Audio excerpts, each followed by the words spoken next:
welcome back to another episode of Visions for Health. I'm Wendie Trubow, and my guest today is Beth Reardon. She holds a BS in nutritional biochemistry, an MS in kinesiology, and is a registered dietitian nutritionist. Thanks for being here. Pleasure to be here, Wendie. Thank you. So happy I could remember all your degrees. Nicely done. So, did you always know you wanted to be a nutritionist? So I always knew that I wanted to use the field of nutrition in some way. I actually basically went pre-med with a nutrition emphasis as an undergraduate, anticipating going to medical school and then actually teaching nutrition as one of the core curriculums in medical school. I think my journey kind of took a different trajectory, but nutrition was always the foundation of whatever I wanted to do. So you ended up not going to medical school. I did. And then what happened? So I realized that I didn't need to go to medical school to do what I truly wanted to do, which was be a nutritionist.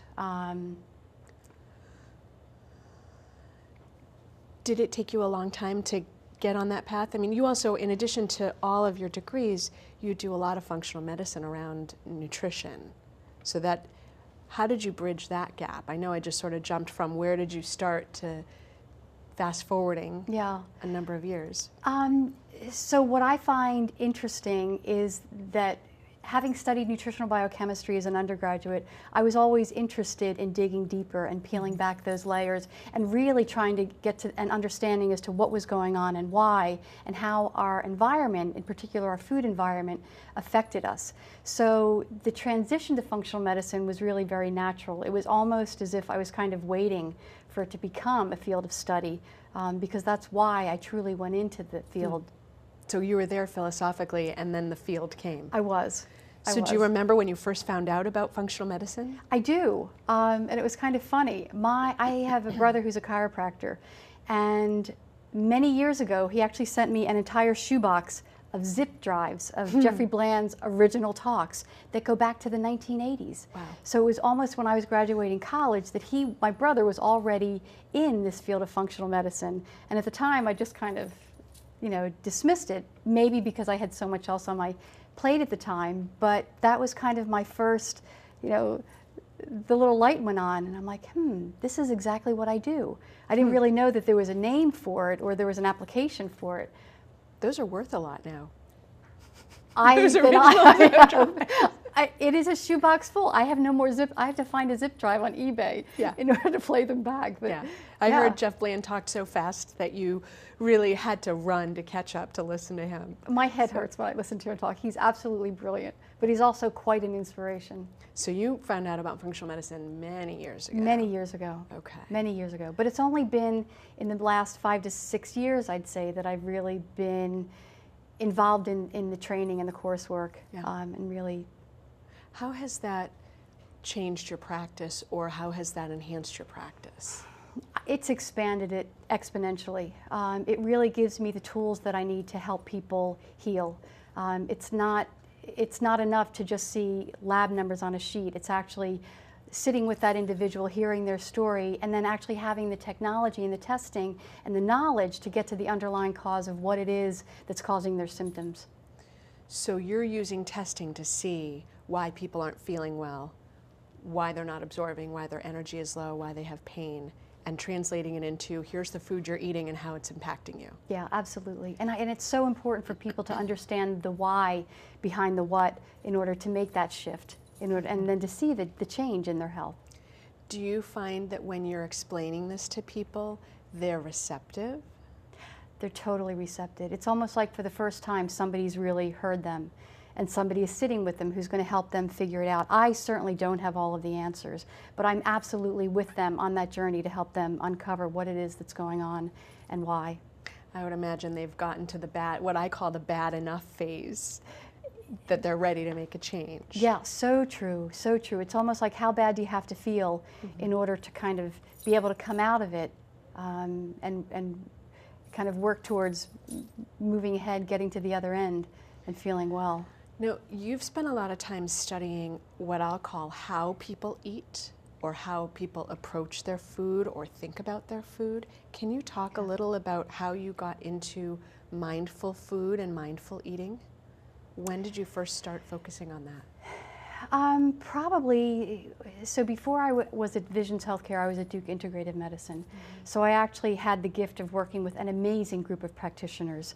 And I also worked with a clinical health psychologist, Ruth Quillian-Wooliver, who kind of worked with us at Integrative Medicine in the whole mindful eating and mindfulness project. We had an amazing MBSR, mindfulness-based stress reduction program that Jeff Brantley ran. So it was almost like it was integrated into the practice of what we do.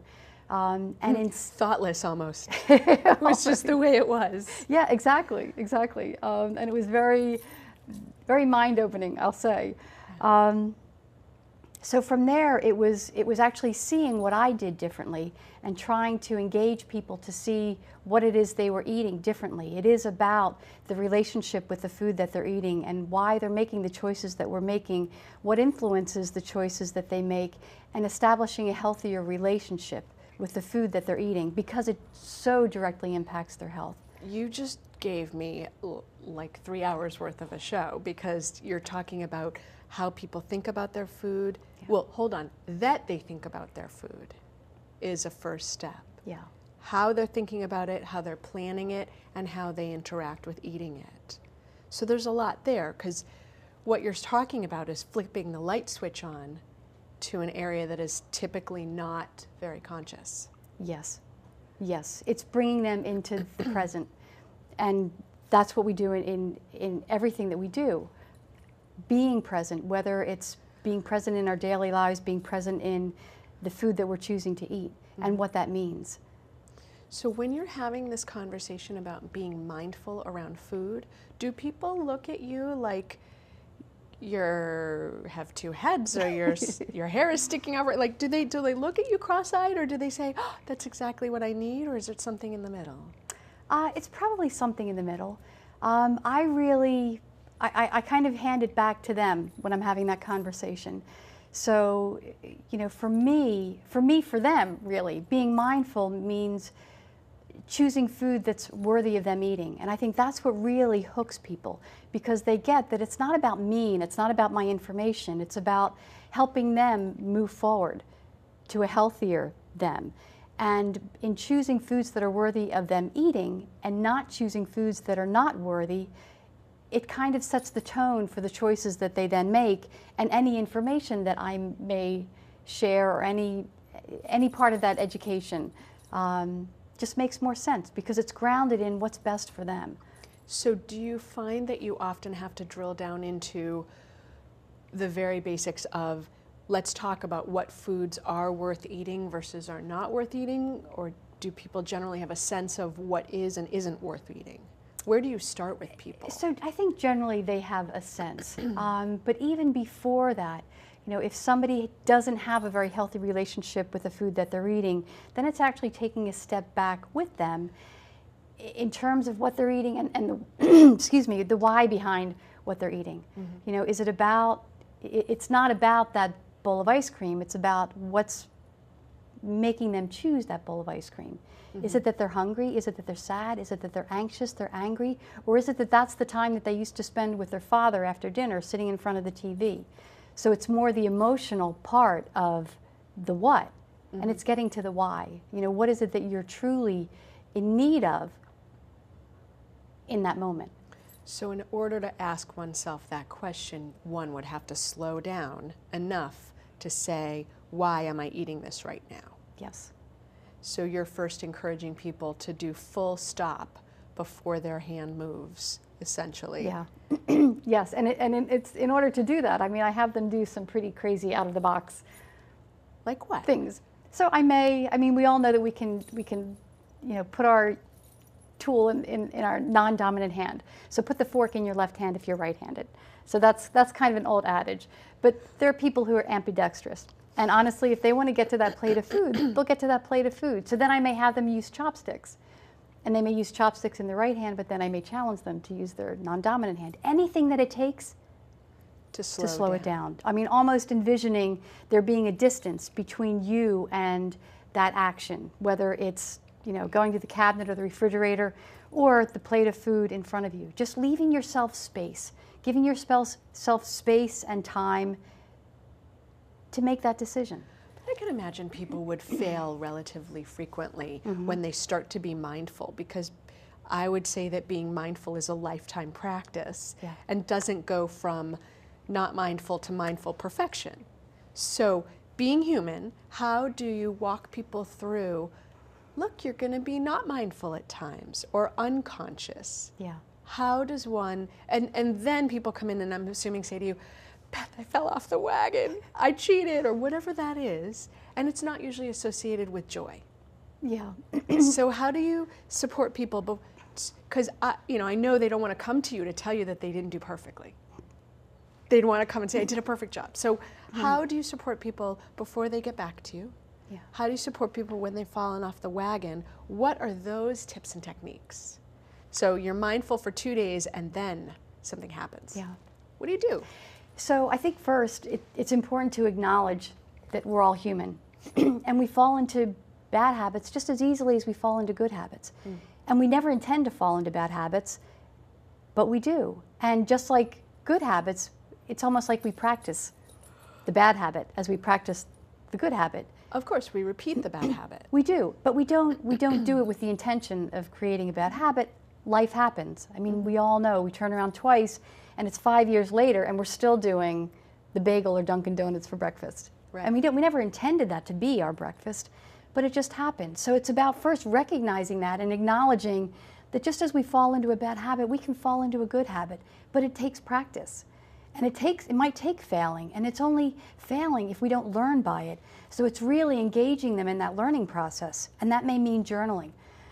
I'm not so interested in exactly what they ate and how much. I don't micromanage calories. It's more about the why and that journey. So I want to know, how are you feeling in that moment? Or what did you learn from that experience?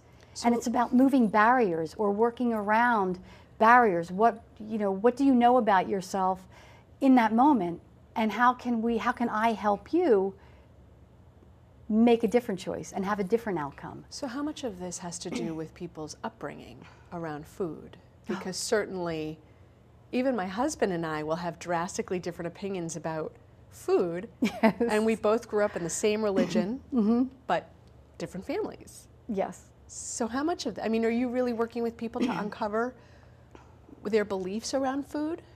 Certainly, and also, fully disclosing that all we know is what we know. All we know is what we grew up with. Right. It's the old Brussels sprout and beet story. All we know is that our mother used to boil Brussels sprouts, or we had beets that were cold out of a can. So it totally informed our relationship with those two foods. And yet, as we grow older, we can make different choices. And it might be all about the recipe or all about the presentation. So it's just being able to take that step out of where we were and jumping into where we are now, and just being open to that journey and learning. I don't know, Beth. I could imagine if someone had a relationship to boiled Brussels sprouts, that if you said to them, Brussels sprouts can be a delicacy, it would be like this. Where you're saying to them, look around your hand. And no, they go, what? It is like that. It is exactly like that. But hopefully by the Brussels sprout point, by that time, they would trust me enough to say, do you know what, just try it. I'm just asking you or inviting you to try it once. Yeah. Here's a recipe that I absolutely love. Just try it. If you don't like it, that's fine. But be open to the opportunity. It doesn't take much. It doesn't take much. It just takes not throwing them in water. So talk to me about when people, so it's one thing to be at home and eat food and be great, and hopefully your family's on board. And then it's yet another to go into public, where there's another dynamic. And so for me, I would refer to public as a holiday party, a family party, a birthday party, a celebration like Memorial Day, July 4th. And there's no shortage of, what did you call it, Celebration Nation? Yeah. There's no shortage of celebrations in this nation. So how do people take what they're learning with you into going out and being great with food everywhere they are? How do they do that? So I do believe that it goes back to setting an intention. What is your health vision? What is it that you expect out of this life, out of this body, out of the food that you're eating, which serves this? And when we have those celebrations, Food is definitely a big part of it. And I refer to them as whoopie pie moments. Whoopsie pie moments. Whoopie pies, which are a baked good that have absolutely, one would say they might have no redeeming nutritional value. There must be some eggs in them. So I use double dark cocoa powder that's organic, and they come. It's about celebrating food and celebrating food that matters. And certainly for me, the whoopie pies have a deep emotional attachment, and I use them for celebrating. But I don't have them every day. So I think it's about, again, choosing those foods that matter and that really help you celebrate that moment, but having sufficient amounts of them, because certainly we know that another celebration is coming down the pike. But it goes back to choosing foods that matter. You know, if I'm going to a party or a celebration, and there may be foods that I see every day, but if at a certain holiday, you know, I have, you know, Aunt so-and-so's pecan pie that I only see once a year, then absolutely, I'm going to enjoy that. And that's about the meaning and the emotion and the love and the intention that went into cooking it. So let me drill down into something you said a few minutes ago. You said people, because you said this as though it's very natural to you, but I can imagine our watchers are going, whoa. So setting an intention, what does that look like? Like, what does that look like in someone's daily life? They wake up and they go, today's the day. Not a New Year's resolution, but what is that? So that's the really, really big picture. That's taking 10 steps back and really saying, you know, what do I want? What is my health vision? Am I willing to settle for what is, or am I willing to really take this body to a health that I didn't know existed? And how am I going to honor that in the food that I choose to eat? So again, how are people going to get there? So we talked about the bad enough moment or rock bottom. So anyone who doesn't feel like $1,000,000, this is probably a good conversation to be having. Okay, so we start with, if you don't feel like $1,000,000, if you feel like there's room for improvement, or if you believe that something else is better out there about your health, then the next question is, what's my intention? How do I want to feel? Yeah, what do you want? What is your health vision? And on a scale of 1 to 10, how close do you think you are to that as we sit here today? So that's step 2. So that's step 2. First, I have them write out their health vision. I find that powerful, because then they actually have to think about, what is it that I want? So what's their vision? Write it down. Write it down. Write it out. And keep it somewhere where they can see it and refer to it. I would bathroom here. Inside the refrigerator, whatever works. Okay. And then, do you recommend that they get someone else involved? Absolutely. I think sometimes we need to get out of our own way, and we may need a little help in doing that. So they may set the intention, but then they may need coaching, or they may need professional advice or guidance in order to help them get there. Okay, so now this is getting very rich. So set the intention, write it out, set a goal, phone a friend, essentially. A lifeline. Whether it's paid or whether they live with you and they're going to be stuck with you. Right. And then, do you recommend planning? You call it whoopie pie. I would call it whoopsie pie. Do you recommend people plan for those moments? Meaning, you know you're going to a party. What are the steps to set yourself up for success? What is that? Do you eat first? Do you take your own treat? Do you have a buddy? Like, what is that? Yeah, I think you need to think about self. You need to think about taking care of self. So what that means is that most of the time, so I have the 80-20 rule. So 80% of the time, we're eating well, we're exercising, we're taking care of ourselves in order to allow for that 20%. I don't think we necessarily need to plan for those moments, but rather we need to live for those moments. So again, that's the 80% of the time. So that in those moments, we can choose mindfully to engage, no matter what that means, whether it's, you know, in the food, or in maybe not exercising that day because I have a big event, whatever that is. You know that 80% of the time you are genuinely taking care. But again, being mindful. But being mindful. Going there. Being mindful and having, you know, almost taking a mindful moment if it's going into a party and you're a little anxious about it, or you're not going to know anybody, just taking a moment to kind of settle before you go in, realize what's going to be there. I mean, there's going to be food, there's going to be drink, there's going to be people that you don't know, and how am I going to be with myself in that environment? But just taking a moment to prepare. So almost in the car. In the car, anyway. Almost like playing that tape around in your head before you go through the front door. Okay. Just kind of settling into it. And then having a strategy. So certainly I would eat something healthy before you go, or maybe being sure that you exercise that day if something big is coming up, just again, so that you know that you've taken care of self. Okay. I'm trying to think about how this works for people when they are going somewhere. I would personally eat my full meal before I walked in the door, because I do personally believe that when people are hungry, they might make worse choices than if they weren't hungry. Yeah. So. And I may choose to do a mini meal before I went, but that might be because I am looking for that whoopie pie moment. If it's cheese out of a wrapper and crackers out of a box, I have no problem walking away from that. But if it's something that is new to me, or I haven't seen, or I see it once a year, I know that I've had that mini meal before I go. So really, I'm okay if I don't eat a lot in whatever that event is. But I'm also okay if I want to eat something. But if I eat something, I'm going to choose it mindfully, and it's going to be something that is that whoopie pie moment. So again, we keep coming back to being conscious, present, and mindful about this movement. Yeah. Okay, so it starts there. It absolutely starts there. Okay.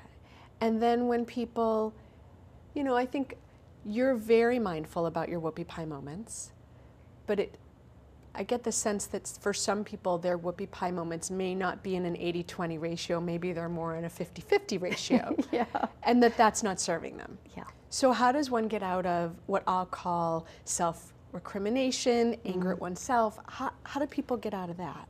Because those moments will happen, so how do we now move on? Yeah, that's actually big, and that's very difficult. We all have an inner critic. We all have a voice that we tend to listen to. And I think it first takes acknowledging that voice is there, recognizing that voice for what it is or who it is, and then realizing that we have choice. We have choice. But I don't say that lightly. That's a big process and a big step, and is really hard for people. And I think that's where it might take having access to a psychologist or a health coach or somebody who can help them reframe what it is they're hearing and who they're hearing, and actually put it in their voice. I think it always helps to be responsible not only to oneself, but to someone else. Absolutely, absolutely. When we're accountable, I can tell you some of the biggest shifts I've made in my life have only come from being accountable to somebody else. I could have made those choices earlier. Why I didn't, I have no idea. You weren't ready. But it just took having to report in to somebody else to say, yes, I did do it. And it might be the day before, and it's like, you know what, I can't let her down, or I can't let him down.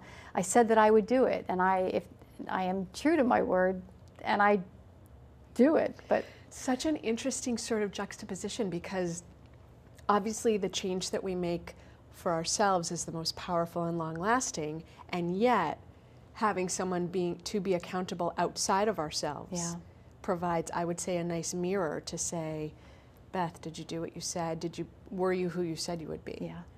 So this comes down to who we say we're going to be and what we want for ourselves, and then telling someone else who we believe will hold us accountable. Yes.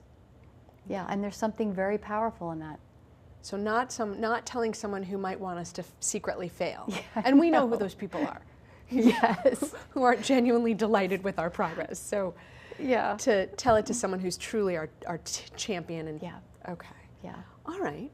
And now you have a book coming out soon. Is that correct? I do, in 2015. And what's it called? It's called The Mindful Diet. Apropos? Very apropos. And I wrote it along with a colleague of mine at Duke Integrative Medicine, Ruth Quillian-Wooliver, who's a clinical psychologist. Very exciting for you. So as we wind down the show, we covered a lot. We did cover a lot. Yeah, I can't think of anything. I think you did quite well, Wendie. This was really a treat, Beth. Especially given how many opportunities there are for people to be with others and eat and celebrate. I just can't stress how important I think this topic is. So thank you for being here. Thank you. It was my pleasure. Thanks for being here for another episode of Visions for Health. I'm Wendie Trubow, and my guest today is Beth Reardon.